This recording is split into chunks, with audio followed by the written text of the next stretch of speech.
The American flag as we know it has undergone many changes, says Earl Williams. The flag evolved. It evolved from an unofficial flag to an official flag. When it comes to the unofficial, we can't say who was the person who created that, but the first person to use it was John Paul Jones, who was he was a lieutenant in the Continental Navy, and he claimed that in December of 1775, he raised on his ship a flag with 13 stripes. There were 7 red stripes and 6 white stripes. And in the upper left-hand corner, that's called a canton, the Union Jack of Great Britain was displayed. Williams calls himself a paleovexillologist, an expert on old flags, and he says each has a story to tell. Those 13 stripes represent the solidarity of the 13 states and their opposition to British rule. That was the flag that George Washington used the very next month at his headquarters in Cambridge, Massachusetts. And it was picked up by the different colonies throughout 1776.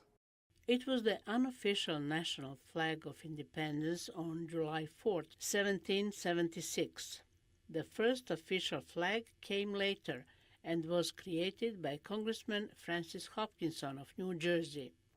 And that flag became official on June the 14th of 1777. That was 11 months after the Declaration of Independence. Hopkinson was an artist and graphic designer. His flag was initially meant for the U.S. Navy. Evidence shows that he designed 2 flags, and possibly 3.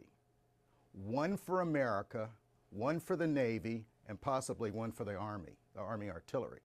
While no sketches of the first flag were ever found, there are drawings of the seals Hopkinson designed. In one seal, the U.S. flag shows 13 stripes, 7 white and 6 red. For the Navy, the red stripes are on the top and the bottom to make them visible at sea. In a letter to the Congress, Hopkinson wrote, I designed the flag of the United States, the Great Seal, the Treasury Seal, which is on the front of the dollar bill. For his work, Hopkinson asked for payment in wine, 28 gallons worth, or a little less than 110 liters. Not much was known about Hopkinson's role because most of his original documents were lost until the 1970s. By then, Betsy Ross, who had sewn the first flag for George Washington, had herself become a national icon. That story was really a story that the family claimed was true, that they had heard this story. That story was not in the public domain during the Revolution.